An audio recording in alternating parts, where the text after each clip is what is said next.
Good morning, welcome back. We are now studying what is known as helium flash. When the temperature of the helium core reaches 100 million Kelvin, the helium atoms will strip off their electrons. When the helium present in the core,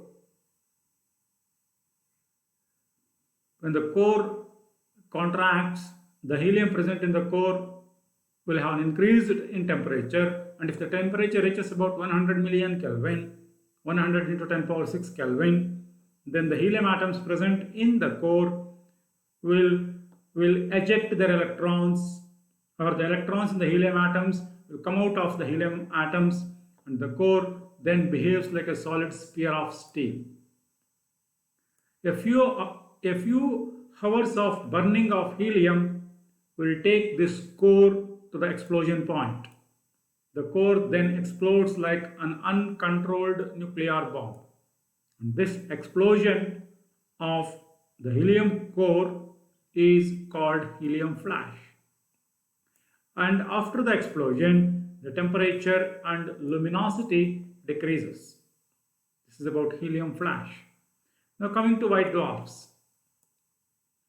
The stars that are in the final stage of stellar life, which have exhausted all the sources of energy and can radiate energy only because of the gravitational contraction, is called a white dwarf.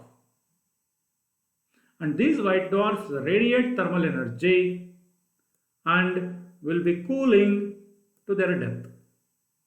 The thermal energy which is already in the star will be continuously radiated, and therefore the temperature continuously reduces, and finally the stars will die, or the white dwarfs will die. They are nearly the size of the Earth. The size of white dwarfs will be the size of the Earth, and these white dwarfs will be bluish in color. Their surface temperature is about twice the surface temperature of the Sun. Luminosity is very less. The core density of white dwarf is very large. The density of white dwarf, the density of the matter present in the core of the white dwarf is very large. And white dwarfs in general are the dying stars that have stopped burning. There is no burning at the core, no hydrogen fuel. The large density leads to the degeneracy pressure, and this pressure prevents further collapse of the star and gives a finite radius. This is about the white dwarfs. Now coming to neutron stars. If the mass of a star at the stage of formation of white dwarf exceeds 1.44 times the solar mass, which is called the Chandrasekhar's mass limit, then the degenerate electron pressure cannot prevent the inward gravitational pull, and therefore the star again begins to contract. If the mass of the star is less than this Chandrasekhar mass limit, then the degenerate electron pressure prevent the inward gravitational pull, and therefore the star will be stable, and that we have called white dwarf. If the mass of the star exceeds this Chandrasekhar mass limit, then the electron or the degenerate electron pressure will be stronger than the gravitation, will be weaker than the gravitational pull, or in other words, the inward gravitational pull or the inward gravitational force dominates the degenerate electron pressure, which is outward, and therefore the star begins to contract. As the size of the star decreases, the energy of the electron increases, and these electrons are then captured by the protons of heavy nuclei to produce neutrons. For the reaction to initiate, the kinetic energy of the electrons should be of the order of 0.8 MeV or larger than that. The core of white dwarf now contains only neutrons. This stage of the white dwarf is called neutron star stage. Now coming to pulsars. The radio waves that we receive is due to the neutron stars. A neutron star is called a pulsar if it revolves around its own axis at regular intervals of time. Or the rotating neutron star is called a pulsar. Now coming to black holes. Stars with masses less than 1.44 times the solar mass end their life as white dwarfs, and that is peaceful, very peaceful.